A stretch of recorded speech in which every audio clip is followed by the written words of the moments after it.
guys, welcome back to my YouTube channel. Today we are going to be discussing my August read reviews. So I read 8 books in August and I have all of my notes right here. So let's get into what I read and let's chat about it. So the first book that I read was Something in the Walls by Daisy Pierce. This story starts out with Mina, who is a girl who just finished her college degree in child psychology. She's having a really hard time finding a job. She's recently engaged also to her fiance, who is just kind of like, it'll come, like wait for it, just give it some time.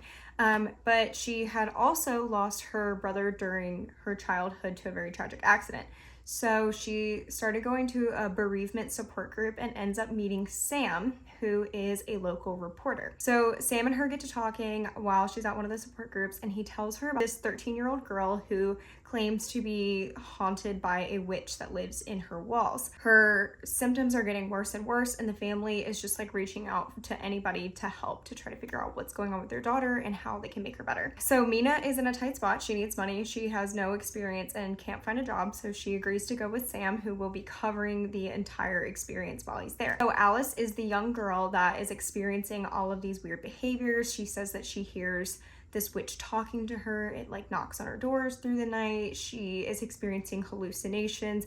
She is having like weird vomiting episodes, and just some almost borderline paranormal things are happening to her. They go there and help her through this journey of her witch and trying to figure out what's going on and the best treatment is for her, because Mina ultimately thinks that she is deeply troubled and has some sort of like mental health issue that she wants to get to the bottom of. I gave Something in the Walls a 4 out of 5. It was creepy. It was so creepy. There were times where I was reading it and I was like, ooh, this is making me a little nervous, but it wasn't cheesy. I can't stand when thriller books have those weird like punchlines in them that is like, but he didn't know I was hiding something too. I'm like, it's just, it's cheesy to me. This book wasn't like this. On Goodreads, it's only rated like a 3 out of 5, but I actually really enjoyed this, and I don't know why it doesn't have a higher rating. I've actually recommended it to a few of my friends because I very much enjoyed it. Oh, and I did love the twists. I didn't see the ending coming, and then there's a couple side characters that have a very important role on not only Alice, the girl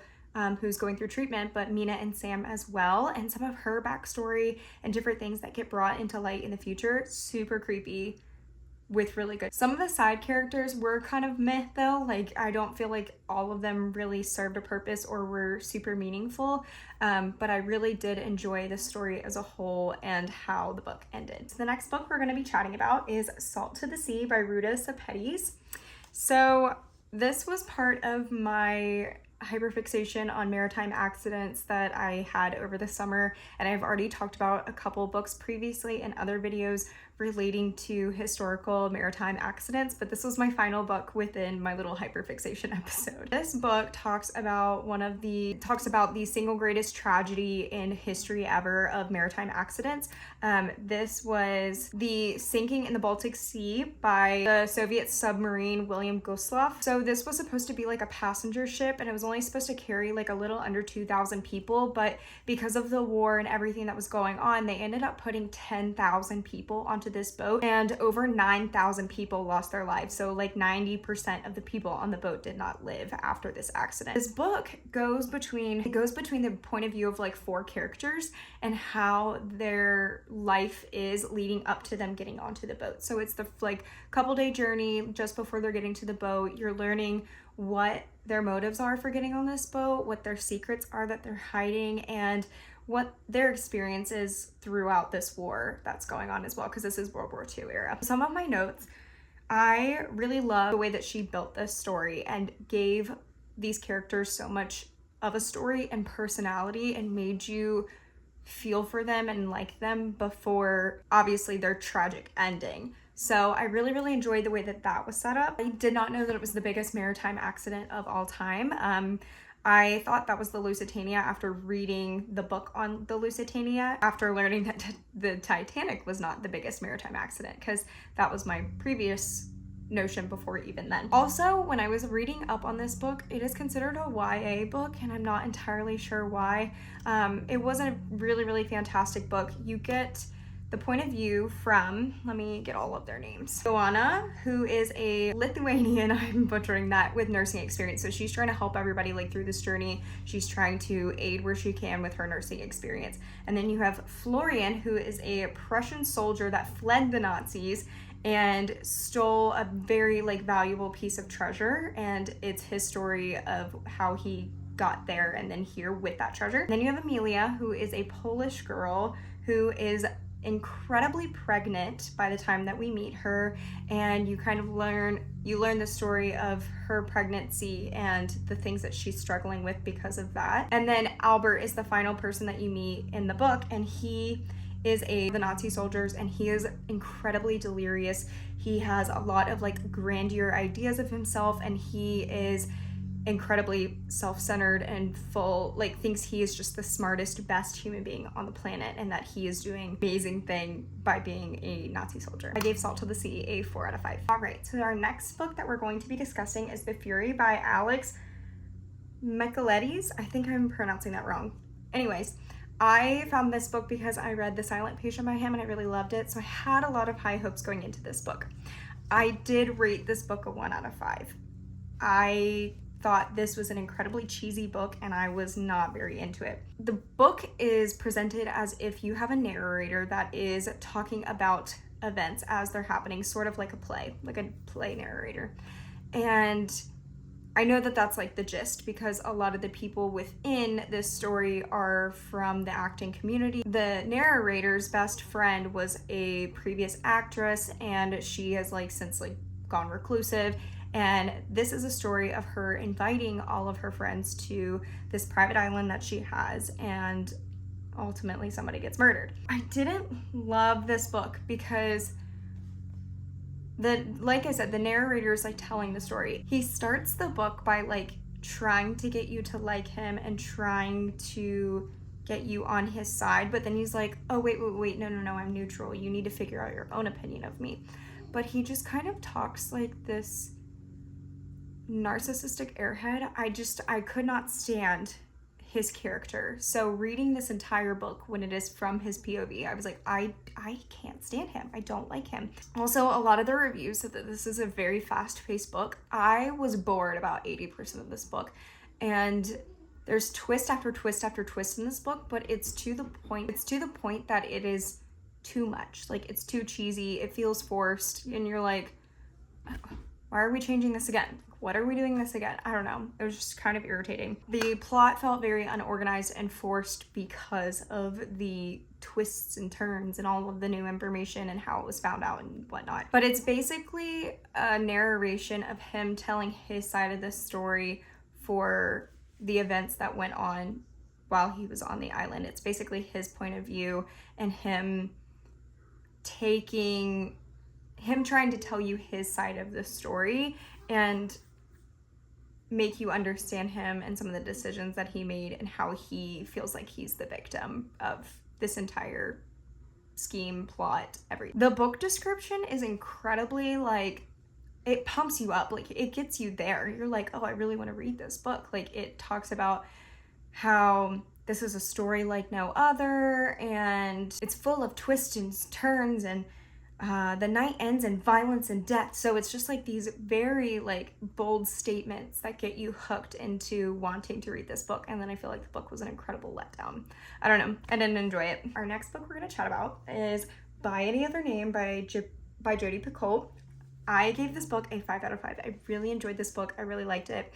It is a dual POV style narration. You have Melina and Amelia, and Amelia is Melina's ancestor, and her point of view happens in the early 1500s, and it is about the Shakespearean time and the rise of Shakespeare. A woman in the 1500s, so she can't do what she wants to do. She has to stay very hidden away from men and different things. Like, she's not allowed to have her own opinions.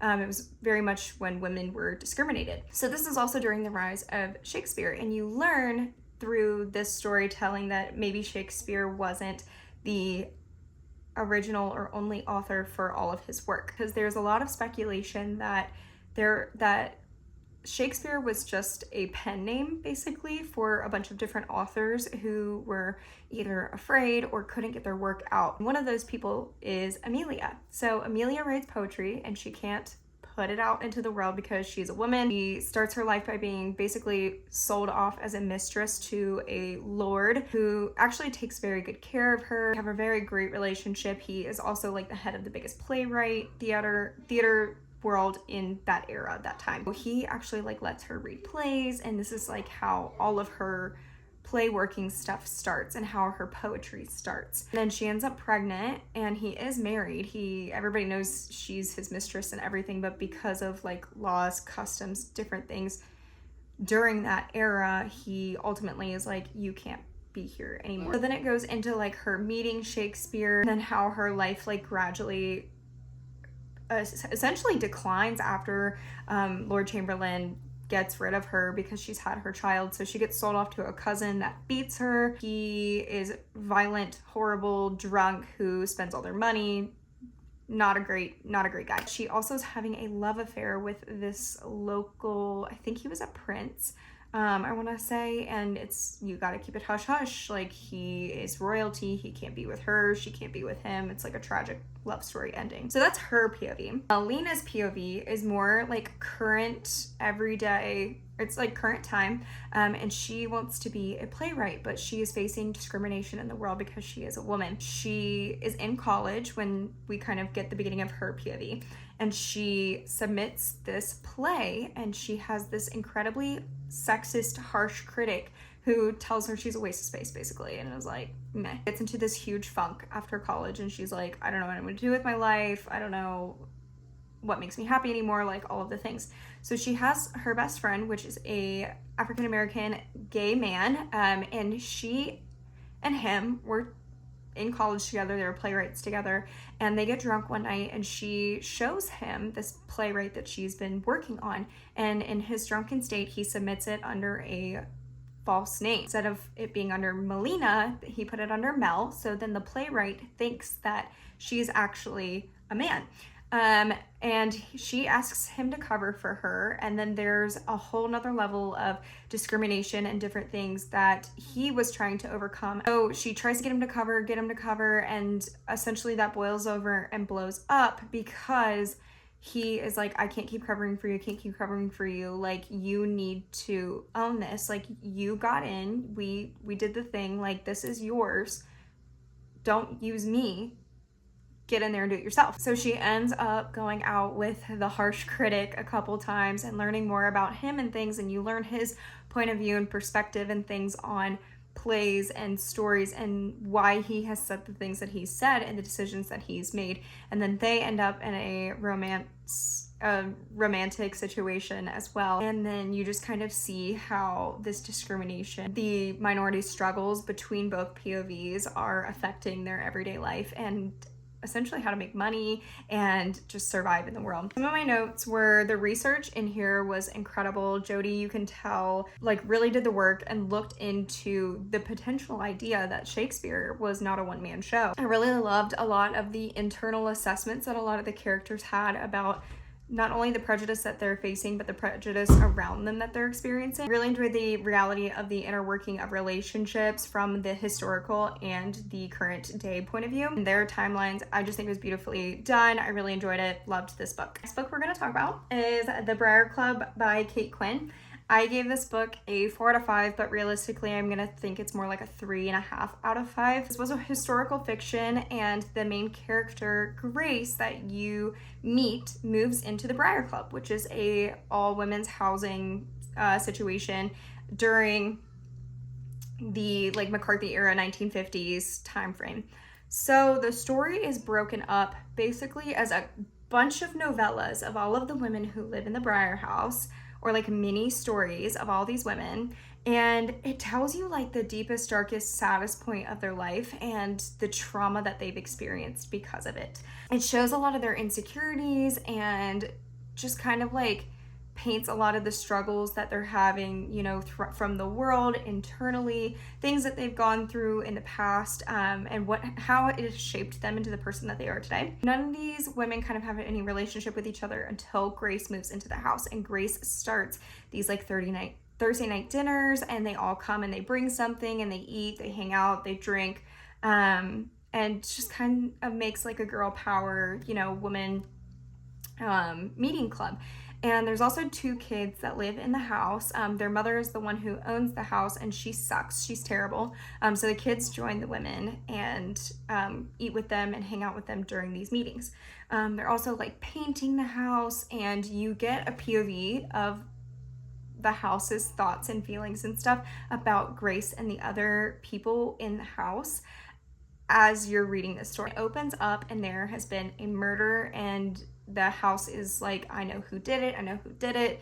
And then it basically goes into the unraveling of all of these women and how that led up to where they are right now. It's because of the way that it's structured, it is a really slow book. It starts very slow because it's so much information coming at you in the very beginning, because you're going through, it's like 6 people or maybe even 8 people that you're getting different stories about and how they ended up where they're at the time of the murder, like the events leading up to that. There is quite a bit of foreshadowing in the conversation, so you kind of piecemeal things together and get some suspicions of people, and suspicions of things based off of current events that are happening during the meeting times with the Briar Club women. The ending was really sad. My poor Grace girl. I really actually enjoyed the main character, Grace. I wish she got more time in the spotlight, because I feel like even as the main character, she was just like a quiet listener and observer, and we didn't learn a ton about her loves and interests and different things, but also that's because of who she is as well, and how the book ends.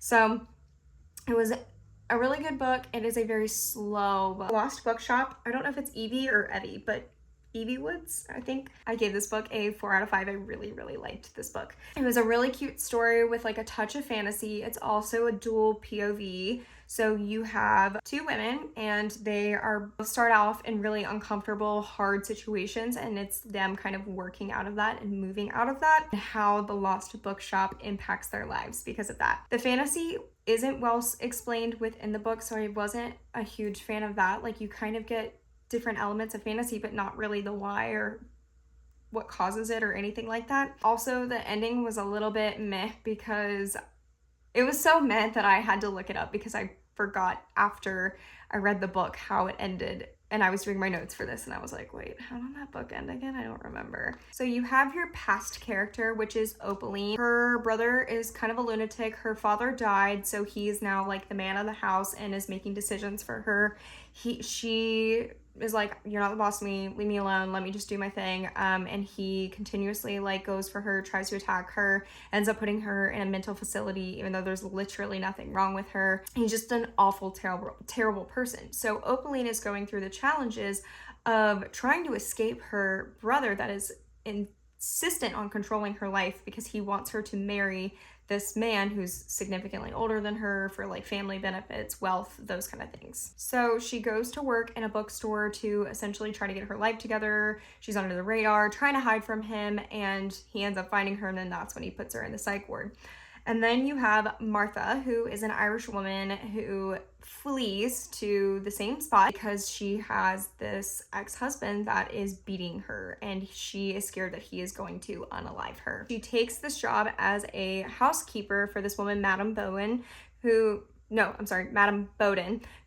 is like this upper class English wealthy woman who's very opinionated, tells it like it is, and is a very like cut and dry person. She's great. A lot of her humor and banter through the book is very much appreciated. I enjoyed her as a character very much. Martha meets Henry, who is a guy who's on a hunt for this lost bookshop, and he shows up at Madame Bowden's house and goes, this bookshop is supposed to be like the 11th number here, and your house is 10, and then there's 12 next door, so where's 11 at? And this girl's like, I don't know, I'm just a housekeeper here, like whatnot. They eventually build a relationship and start talking, And Martha explains to him that like these weird things keep happening to her, and there's this tree coming up through the basement where she sleeps and stuff, and it's just kind of like invading her space and growing in the house's foundation, the walls, the ceilings, those kind of things. Both of the women, it talks about the horrible situations they're in, how they didn't have control, how they tried to escape, and then the barriers and things. But as they work through their lives and the secrets of the bookshop, they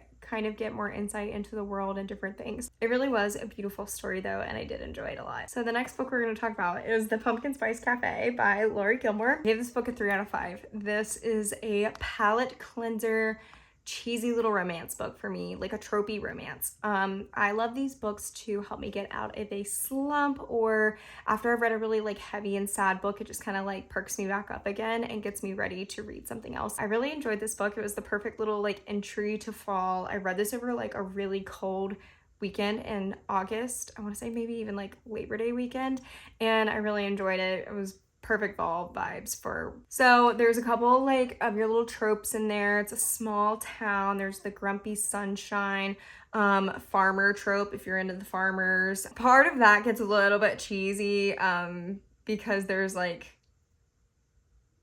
a little bit heavy on the farmer trope, and then like there's a book club within the book too that's a little cheesy. Like I said, a little palate cleanser, cheesy little romance book about a sexy farmer. Jeannie is trying to escape her boring desk job that she hates after she ends up walking in and finding her boss has had a heart attack at his desk. Really spooked her, so her aunt is like, I'm ready to retire, I'm gonna go to the Caribbean, like have my cafe. So she comes to the little small town to come run this cafe, and she meets Logan, who is the sexy farmer. He's, you know, Mr. Grumpy, but he's like small town hero. Everybody loves Logan. Everybody's very protective of Logan because his ex-girlfriend, he went to propose to her in front of the town at Christmas during this like really magical night, and she said no in front of everybody. Slow burn of how their relationship comes up, her taking over the cafe and the struggles she has with the cafe, and just working through those. Like I said, super cute, tropey little romance book. The last book we're going to chat about,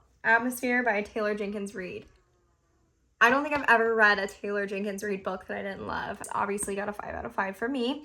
It is an astronaut book, so if you're into space astronauts, this is your book. It's also a love story, so I think people missed that, even though it's literally right on the cover and it says a love story. Ew, I gave it a 5 out of 5. I ate it up. I think I read it in like less than 24 hours. It was so good. And the ending broke my heart, and I was also was so like, I was so happy with the ending, but it broke my heart, and I was just like, oh my god, thank god. Like, I loved how it ended. I was like, thank you, I needed it to end that way. So it highlights some societal struggles that some of the astronaut women are going through because of the time period. So I think it's based in the 50s. No, I'm sorry, the 80s. Women are just starting to come to NASA. They can't pilot the rockets by themselves or anything like that. They are training to be like assistant astronauts and helping with like logistics and all the things within getting somebody to the moon and back. So you learn about them basically being like little babies, residents,